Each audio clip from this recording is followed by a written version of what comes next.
Can you imagine? Being tested, you can't imagine. No exaggeration. You know, a few years ago I was in Gaza, in Palestine, Gaza, and this was after the bombing, and we met a man. This man, he had 6 daughters. 6 daughters. And the bomb hit his house. Everybody became unconscious. And the father says, I woke up and I was looking for my daughters.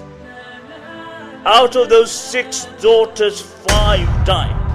He said, I removed the rubble.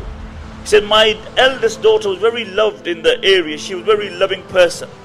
Every night she would go to sleep with her arms around her 2 younger sisters. Every night. And he said, when we removed the rubble and we found their bodies, I found them in exactly the same situation, exactly same position. She had her arms around her 2 younger sisters. And the brothers who were there began to cry. And the father who had lost the children came up, he stood up and he began to console the brothers. He said, don't cry, for they are by Allah in Jannah. For them in Jannah. You know, sometimes we look at our trials and tribulations and we think we're having it rough. We're having it tough. The truth is, if you look at other people, and this is the sunnah of the Prophet ﷺ, he said, look at those who are below you in the dunya and you will remain happy. Look how many people today in the world don't know where their next meal is coming from. Look how many people in the dunya today. I have my own nephew, my eldest brother's son. He suffers from motor neurons. His condition is such that he can't move his arms, he can't move his legs, he can't move any limb in his body. And his state is deteriorating. And just before I went to see him, I had a few things on my mind which were worrying me. When I went to see him, I thought, Subhanallah, how ungrateful am I? You look at his state and you look what Allah has given us. Last week, I went to Syria. I was on the Turkish border. One day in Turkish border and the next day I was in Syria. I went to a camp. It was freezing. It was colder than the UK. The weather temperature was minus. And I went to this camp. There are 10,000 people living in tents. Over 20% of those children I saw with my own eyes were walking around with slippers. Can you imagine? No hot water. I had to pray 1 salah there. And I had to do wudu. And then we still complain that we ain't got enough. We still don't do the shukr of Allah subhanahu wa ta'ala. And this is why the Prophet ﷺ said, in the dunya compare yourself with those below you and you will be happy. Because if you compare yourself with those who are more than you, then you will never be happy.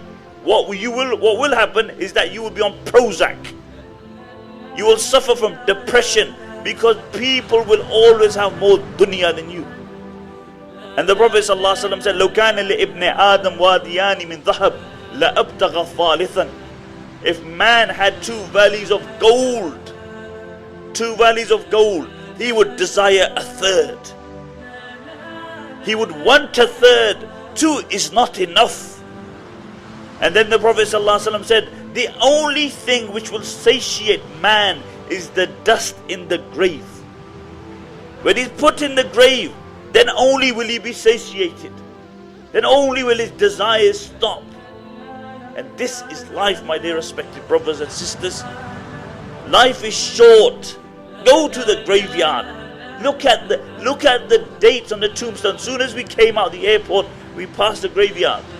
Look at the dates, 1850, 1900. You realize that these people spent more time under the grave, under the ground than above it. And that's my and your reality. That is man's reality. That we come into the dunya Nobody chose to come in the dunya. Did you choose to come in the dunya? You didn't choose. It happened. And the day will come that you will leave this dunya, and you will not choose the time that you want to go. It's no visa that you apply for. My time, I want to go now to Jannah. No visa. It comes. And it comes all of a sudden. And you leave the dunya involuntarily. You came involuntarily. You leave the dunya involuntarily. So what makes you think that you have any right over the period in between? That period, Allah brought you to the dunya and Allah will take you one day. But Allah gives you this short period of time because Allah wants to see what my servant will do with the life I gave him. Will he remember me? Or will he just follow his whims and desires? And this is a question that we need to ask ourselves. 16th of March in central London. Book your tickets now online, lightuponlight.info. لا تغب عني ولا يوم يا حبيبي.